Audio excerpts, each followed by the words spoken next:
ও কি আপনার ছেলে? আব্বা দেখছো কি কয়, আমি তোমার সন্তান নাকি জিজ্ঞেস করতেছে। সুজন আমার ছেলে না, ও আমার ভাতিজা। কলেরায় আমার আব্বা আম্মা ভাই ভাবি ৬০ জনে মারা গেছে। আপনি না আসলে খুব ভালো মানুষ, কিন্তু নিজের জন্য একটা মানুষ দরকার কখনো মনে হয় না? আরে তুই যদি রাজি থাকস, তার আমি একটা মেয়ে দেখছি, তোর সবকিছু মাইনেই বিয়ে করতে রাজি হয়েছে। কাকা এমন ভাবে কইতেছেন মনে হয় আপনার টাকা আমি দেবো না। আরে দিবা দিবা কইরা তো এই গান আমি প্রতিদিনই শুনতেছি। কই টাকা তো পাইতাছি না, আমার টাকা এখন এই মুহূর্তে লাগবো। টাকা কিন্তু আপনি আমার কাছে পাইতেন না, পাইতেন আমার আব্বার কাছে। আমার আব্বা তো মরে গেছে, আমি তো কইছি আব্বার ঋণ আমি পরিশোধ করে দিব। আমি মানুষের বাড়িতে কাম করি।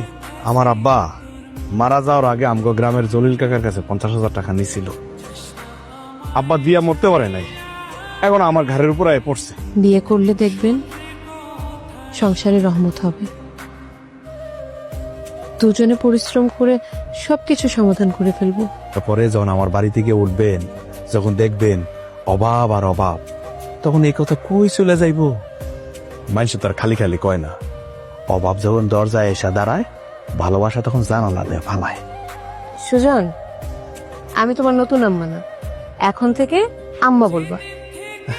সুজন, আব্বা আমার আম্মা কিন্তু ঠিকই কইছে, নতুন আম্মা না আম্মা ডাকবা, ঠিক আছে?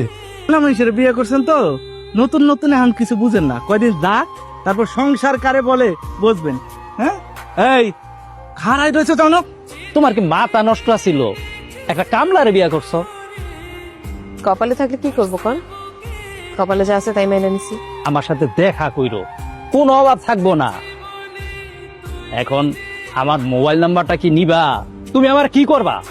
ঘরের থেকে বটিটা এনে একটা কোপায় খুন করে ফেলবো। জানি মান যখন জেলে পচে মরবি তখন বুঝতে পারবি আমি নাইসার বাবা হই কিভাবে। সত্যি করে বলো তো, উনি কে? উনি আমার বাবা। কোন পরিবেশে তুই মানুষ হয়েছিস ভুলে গেছিস? কিসের মধ্যে থেকে এই কামলারে তুই বিয়ে করছিস? আমার কথা, আমার ছেলের কথা, আমার ছেলে সুজনের কথা একবার ভাবলেন না? ছি, ছি, ছি, ছি, ছি।